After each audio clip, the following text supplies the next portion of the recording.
We are here to represent our home country, Bulgaria. We've divided our presentation in three main parts, history, politics, and culture. And we hope you enjoy our presentation. Bulgaria is a country in southeastern Europe. It's located on the Balkan Peninsula. And for many centuries, it has been a meeting point of different cultures. Bulgaria is Europe's 14th largest country. The main city is Sofia, and the language spoken in Bulgaria is Bulgarian. The population varies around 7 million of people living in the country and around 2 million of people living abroad. We have a very big Bulgarian community here in Berlin, and our ambassador is Radi Najdenov. Bulgaria was established in 681 by Khan Asparuh, and Pliska was chosen for a capital. This makes Bulgaria the oldest country in Europe that hasn't changed its name since it was established. His successor, Tervel, established Bulgaria as a major military power by defeating a 26,000 strong Arab army during the second Arab siege of Constantinople. He stopped further Arab colonization in this part of Europe. Looking at the size of Bulgaria in the 9th century, it makes it natural to be the cultural center in this territory and the best place for creation of new alphabet. In 864, Boris I abolished paganism in favor of Eastern Orthodox Christianity. He was a great diplomat, and he accepted the two saint brothers Cyril and Methodius in Bulgaria, who originally created the Glagolic alphabet, but later was compiled by their students Clement and Naum into the and the new alphabet was called Cyrillic alphabet, honoring Cyril. So Bulgaria was the first country to use Cyrillic alphabet. But during the 34-year rule of Simeon I the Great, Bulgaria reached its golden age. Bulgaria was established as a cultural and religious center with a new capital, Preslav.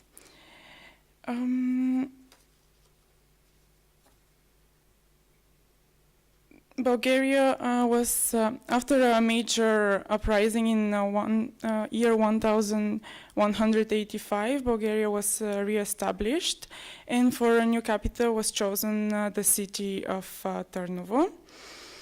But the country reached its zenith under the rule of Ivan Asen II.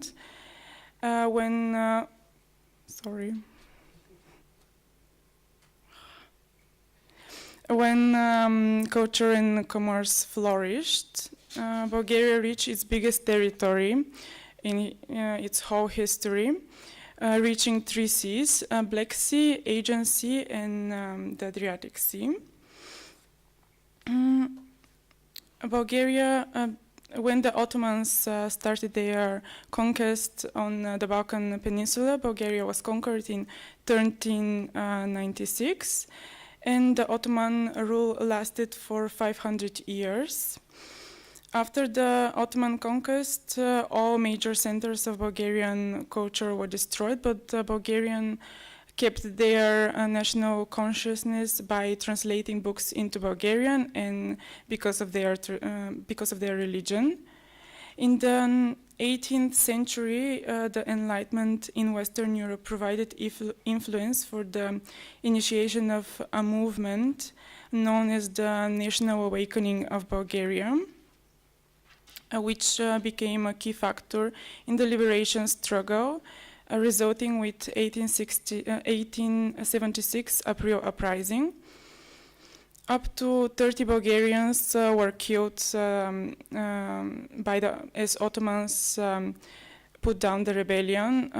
Prominent Europeans such as Oscar Wilde, Charles Darwin, Victor Hugo, and Giuseppe Garibaldi spoke against the Turkish behavior in Bulgaria. And I just want to show you two main figures of Bulgaria during this period. The first one is Vasil Levski. He was a Bulgarian revolutionary and he is a national hero. He managed to establish a secret organization which was so successful that spread all over the country for several years. And the other one is Christa Dobrev. He was a Bulgarian poet, revolutionary, and also a hero. Nowadays, every Bulgarian knows at least one of his poems by heart. The Russo-Turkish War of 1877-1878 brought liberation of Bulgaria. During the war, one of the most important battles was the one of Shipka, where Russians were left without ammunition and were aided by many Bulgarian volunteers. Here you can see the nowadays Shipka Memorial. The war ended with signing the Treaty of San Stefano on 3rd of March 1878. And this date is chosen for national holiday of Bulgaria. The treaty set up autonomous Bulgarian Principality, roughly on the territory of the Second Bulgarian Kingdom, and you can see it outlined with dark black line. But the treaty was rejected by the great powers, and Bulgaria was divided in three parts. Principality of Bulgaria, which was autonomous territory, and it's colored in green. Eastern Rumelia, colored in pink, was an Ottoman province, and Macedonia stayed under Ottoman rule. On 16th of April 1879, a new constitution was created, and Sofia was chosen for the new capital of Bulgaria. On 6th of September 1885, Bulgaria declared its unification, supported by the Bulgarian Knyaz Alexander of Battenberg. On 1st of October 1888, was established Sofia University, and this makes it the oldest university in Bulgaria. It takes its name from one of the students of Cyril and Methodius, Clement of Ohrid. On 22nd of September 1908, Bulgaria became independent. In the period of 1912-1918, Bulgaria participated three major wars, the two Balkan Wars and the First World War. After a disastrous defeat in the Second Balkan War, Bulgaria found itself again on the losing side in the First World War. In 1941, Bulgaria entered the Second World War as an alliance of the Axis powers, but besides, Denmark was the only country to resist deportation of its Jewish population. On 9th of September 1944, the left-wing uprising abolished the monarchic rule, but it was not until 1946 that a single-party People's Republic was established. Under the influence of the collapsing Eastern Bloc, on 10th of November 1989, the Communist Party gave up its political monopoly, and the communist leader Todor Zhivkov resigned. Bulgaria embarked on a transition to parliamentary democracy. Zhelev was the first democratically elected president of Bulgaria. On 2nd of April 2004, Bulgaria became a member of NATO, and on 1st of January 2007, became a member of the European Union, and the Cyrillic alphabet became the third official alphabet of the EU. Hello. After Antoniya covered the most important moments of the history of Bulgaria, I will continue with modern politics and also cover the part from 1944 till nowadays. Unfortunately, we don't have the time to fall into details, so I will try to divide this period of time into two main parts.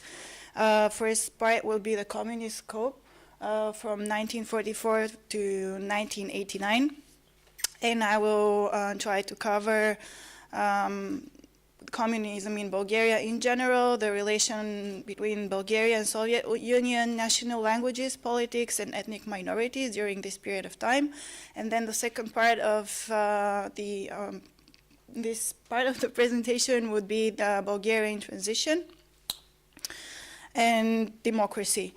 So, 1944, Bulgaria became a communist country. Following the Soviet Union, it was in the higher phase of communism, and the Bulgarian Communist Party was its main goal was having a classless society. But on the other hand, there was only a small elite. A small elite on the top of the country. So basically, although they didn't want to have this distinction between people and between classes, they have actually done it because, okay, there were no classes, but you still had the elite who was responsible for everything. And like for all these 45 years, the power was in the hands of only this small amount of people. So Bulgaria was strictly actually following the communist directions of the Soviet Union, and they say there are two main reasons for that. On the one hand, because of common history, which means their help for the independence of Bulgaria, and as savior, let's say. And on the other hand, they stated the fact that we have common religion and Cyrillic alphabet. So for a better understanding. And the national language politics played a main role during the communism because the Communist Party in Bulgaria understands communism under modernization of the country, which could be achieved through one main language. This was actually the first step, the Bulgarian language, which was supposed to be understood as a mother tongue language. And then afterwards, actually Bulgaria was the only country in the communist area who made Russian language as an obligatory language in schools and education. So basically, one had the choice to have education either in Bulgarian or in Russian, which again is a contradiction in the ideology of communism in Bulgaria. Which brings us near to the ethnical minorities in Bulgaria. So the main goal, one of the main goals of the Communist Party was one nationality. This means like ethnical politics were excluded, although we had ethnical minorities, and we still have ethnical minorities like Bulgarian Turks and Jewish. And in the beginning, they had the right to have their education in their mother tongue, but this was against the national consciousness theory.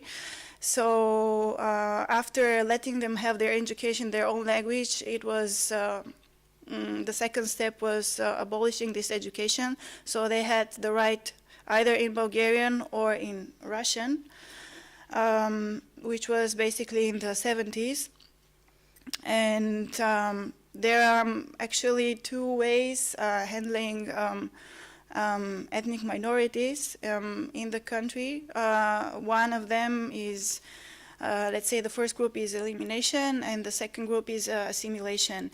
And both ways were taken in Bulgaria, which means elimination, expulsion of the territory. There were 3 times when they tried to expel Bulgarian Turks, and they had like a treaty with Turkey the first time. And then assimilation, this was in the 80s when they tried, after realizing that it's not possible having a society without ethnic minorities and politics without ethnic minorities, they tried to assimilate them by changing their names. And the other step that the Communist Party did was actually assimilating them into the Communist Party, so they cannot have let's say their own, so they cannot develop their own national idea. And in this case, they were under the Bulgarian communists. So they had left every hope for having their own ethnic minorities in this political sense. And here I would like to move to the transition in Bulgaria, stepping to democracy. So basically, during the period of the communism, we had only the Bulgarian Communist Party, but we had also the movement of rights and freedoms, which was the movement of rights and freedoms, which was by the ethnical Turks in Bulgaria, and during the communism it was illegal and totally underground. And after the change in the 1990s, it became like official legal party. And nowadays, after we had the elections in May 2013, they are also part of the parliament. So then the first party in opposition to the Communist Party was the Union of Democratic Forces. And actually, as Antoniya said, Georgieva was the first president from the Union of Democratic Forces, and he will be a speaker at the annual conference. They were the opponents, as I said, of the Communist Party. And actually, the Bulgarian Communist Party was not supposed to exist after let's say after 1919. And what they did is they transformed into the Bulgarian Socialist Party. So we have like two poles. On the one hand, the Union of the Democratic Forces and the Bulgarian Socialist Party upcoming from the Communist Party. And they stated that they go back to the roots of the liberal parties in the late 19th century, and that they don't have the Marxism as a guideline. And also later we have the national movement, Simeon II. After the people in Bulgaria were so-called tired of the first two parties and their politics, they saw a hope in the figure of Simeon, our former Tsar, who was exiled in Spain. So he came back to Bulgaria, and then he founded the national movement, Simeon II. Almost 55% voted for them, in hoping that the situation will change. Afterwards, they had the chance to be in power for only 4 years, and they weren't reselected afterwards. So we had two new parties coming up. Attack is the one party, which is, let's say, very radical, and some say it's ultra-right, others say it's ultra-left, but the party itself, the management says, we're neither right, neither left, we're just Bulgarian, but they are ultra-radical.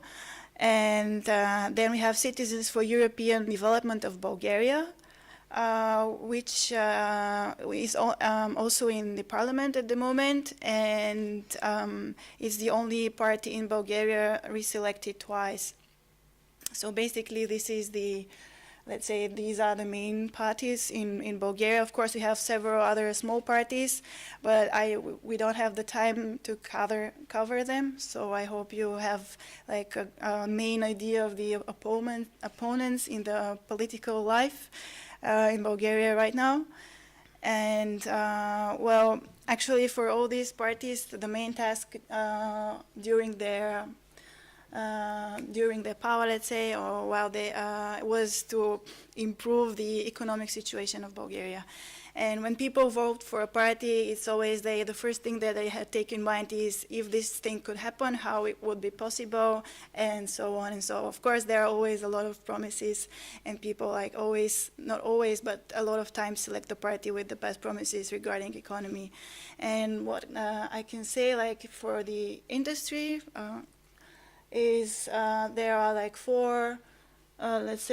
three main sectors in which so we have mining and quarrying industry, manufacturing, electricity, gas stream, and air conditioning supply. And the production value of the industrial enterprises for 2012 was almost 350 million euros.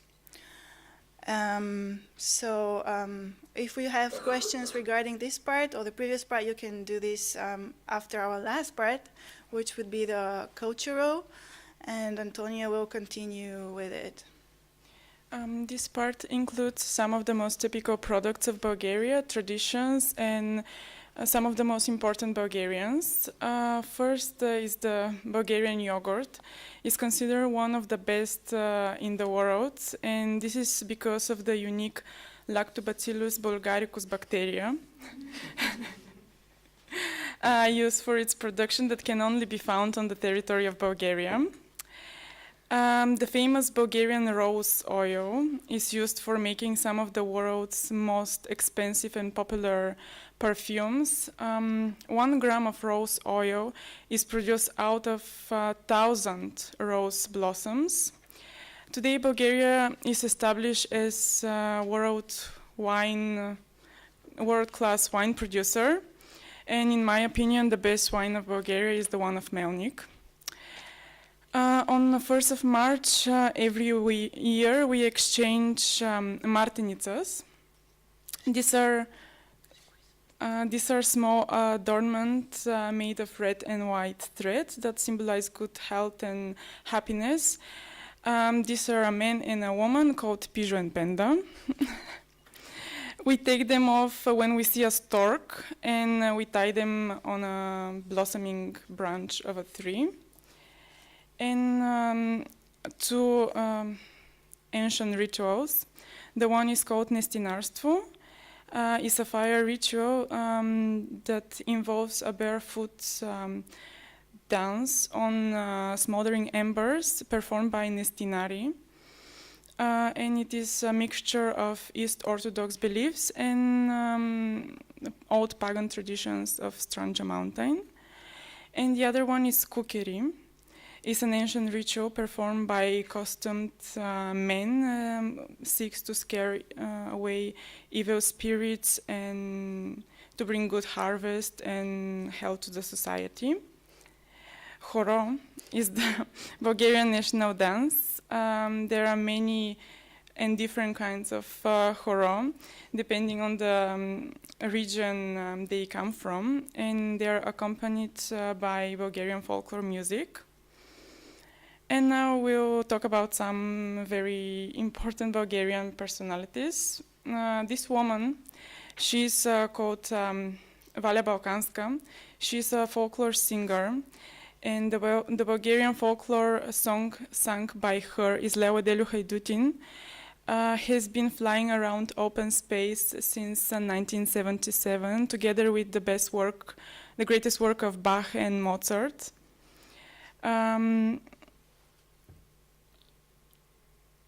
The Mystery of Bulgarian Voices is a female vocal choir. They won a Grammy Award for their album with Bulgarian folklore songs. Boris Christov was a Bulgarian opera singer and one of the most famous bassists on the 20th century. Nikolai Geurov was also a Bulgarian opera singer, and he's also considered one of the most famous bassists of the post-war period. He was particularly associated with parts of Verdi.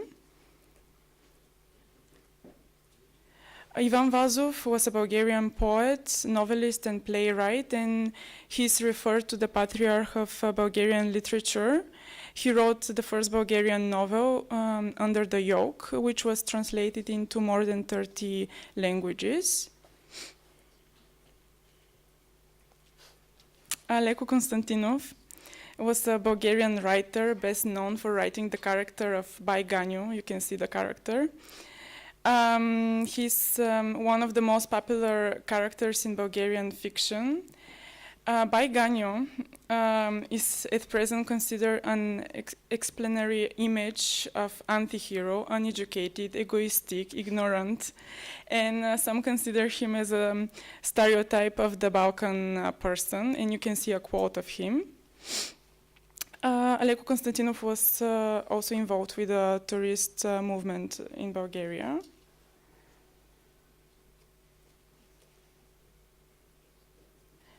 Vladimir Dimitrov Maistura was a Bulgarian painter, and he's considered one of the most talented 20th century Bulgarian painters. His portraits and composition have expressive and vivid colors.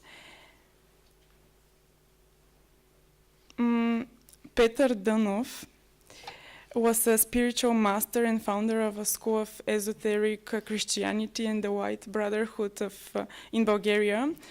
Today the movement is worldwide.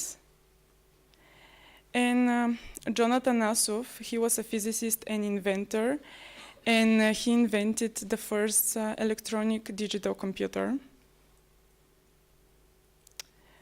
Petar Petrov was a Bulgarian-American inventor, engineer, and NASA scientist. He invented world's first digital watch and world's first wireless heart monitor.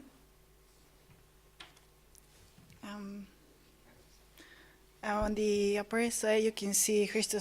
I guess everyone has heard of him. He is like the most famous football player in Bulgaria and was part of the Barcelona's dream team and of the Bulgarian national team during the World Cup 1994. And then Stefka Kostadinova, she is an athlete and current women's world record holder in high jump. The record was set in 1987.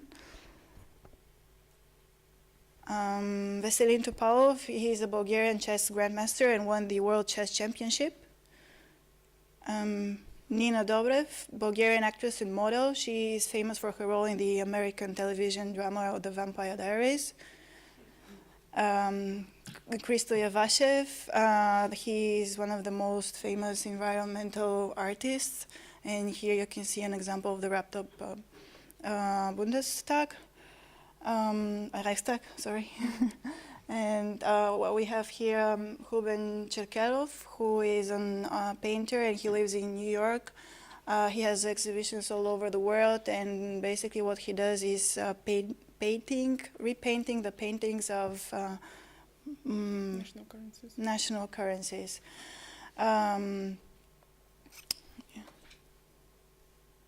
Here we have Ilyan Mikhov. He is the Dean and the Novaris Chair of Management and Environment in INCEID, and he has been member of the Advisory Board of the Bulgarian National Bank and the World Economic Forum's Global Agenda Council. Here we have Dr. Sahlman Percy. He is a Bulgarian politician and a former Minister of Foreign Affairs during 2001-2005. And he is chairman in office of the Organization for Security and Cooperation in Europe. And he is also the founder of the Atlantic Club in Bulgaria.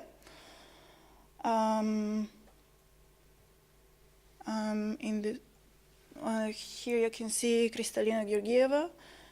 She is the most liked politician in Bulgaria right now. And she is currently serving as a European Commissioner of International Cooperation, Humanitarian Aid and Crisis Response. And she was appointed as Vice President and Corporate Secretary of the World Bank Group. She was named also European of the Year and EU Commissioner of the year 2010. Irina Bokova, she's also a Bulgarian politician and incumbent Director General of UNESCO. She was both the first woman and Eastern European selected for this position.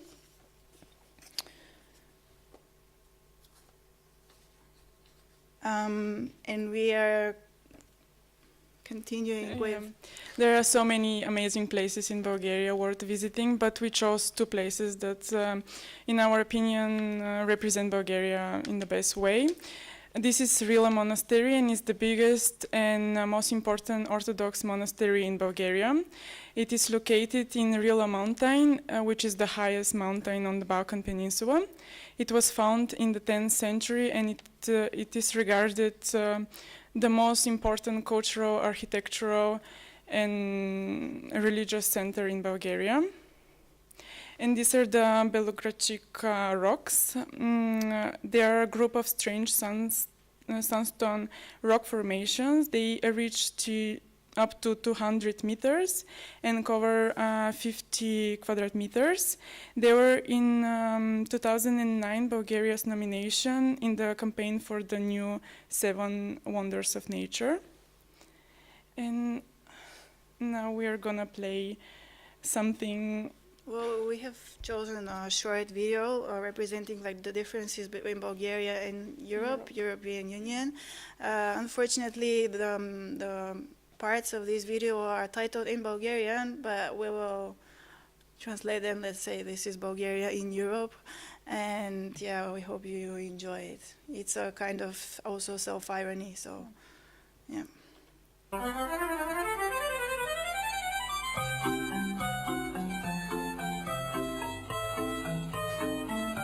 Transport in Europe.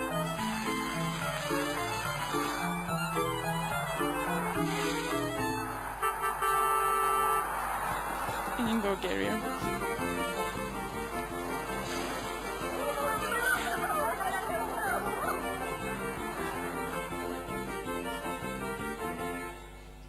Working in Europe.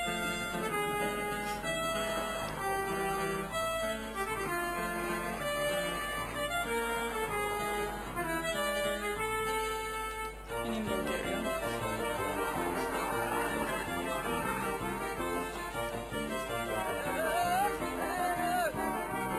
Parliament in Europe.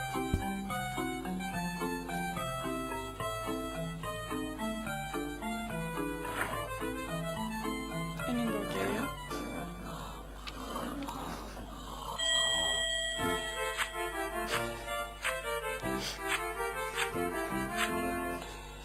Neighbors in Europe.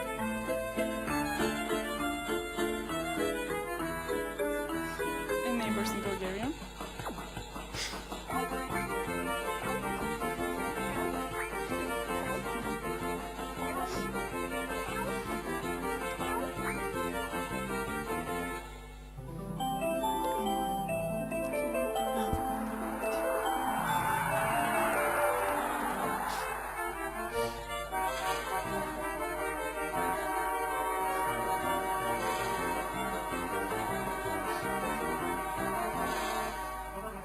Work in Europe.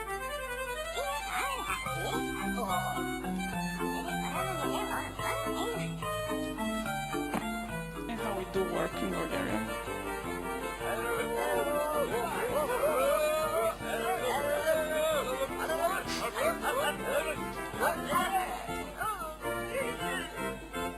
Yes and no.